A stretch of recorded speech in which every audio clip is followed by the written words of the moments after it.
तक के आप आइए, तब तक हमें को गाना गा लेते हैं। क्या रहे हैं सब सर आ रहे हैं क्या? रिम झिम बूंद परे हर सावन के महीना। ए बाबा इरा और कौन ऐसा करिश्मा है कि हर एक सावन के महीना में हर एक सोमवारी के बरसा बरसबे करेला, बदरा छईबे करेला, घाटा घेरबे करेला, बिजली चमकबे करेला। ये कौन तोहरा ऐसा करिश्मा? बड़ा भक्त भाव से कहता किया रे माझी मारी माझी बूंद परे कि सावन के महीना कि भोला जी बोलैले बा यह धाम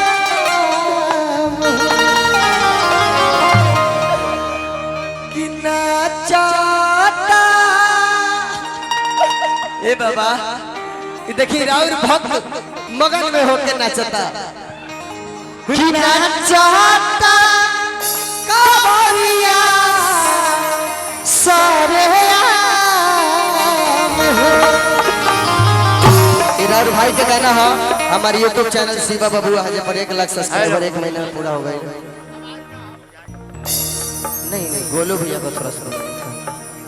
और गोलू भैया अगर आप हम लोग की आवाज सुन रहे तो कृपया आइए पहले यही गाना गाते हैं, उसके बाद गोलू भैया जाते हैं जब तक।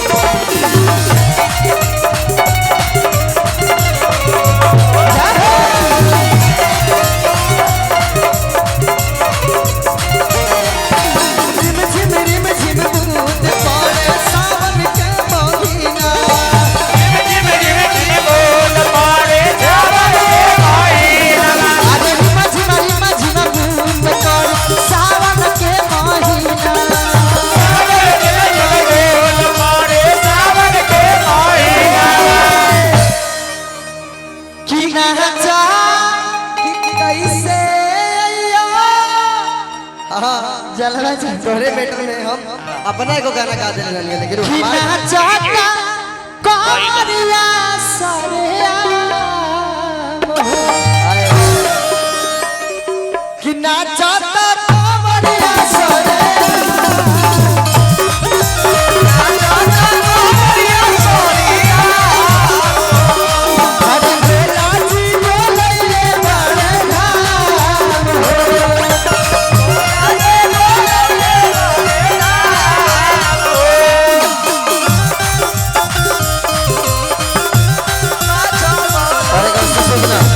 हमारे प्रतिभा कुशवाहा जी आप जहाँ पे भी हैं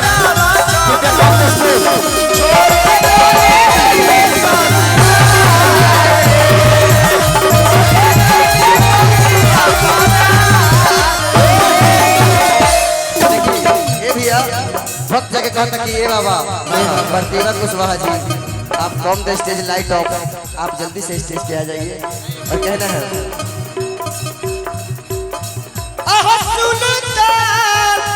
से सुइया पहरिया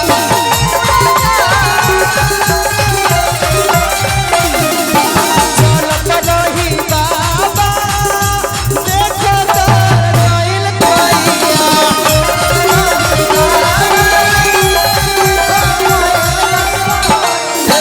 चलत रही बाबा देखो तोर गइल कोइया।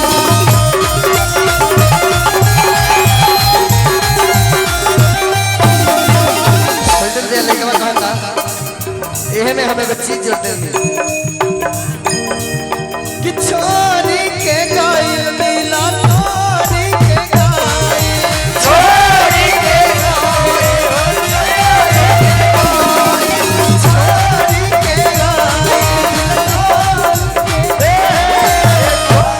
ए भैया कि कैसे छोड़ दो ना कि नाचता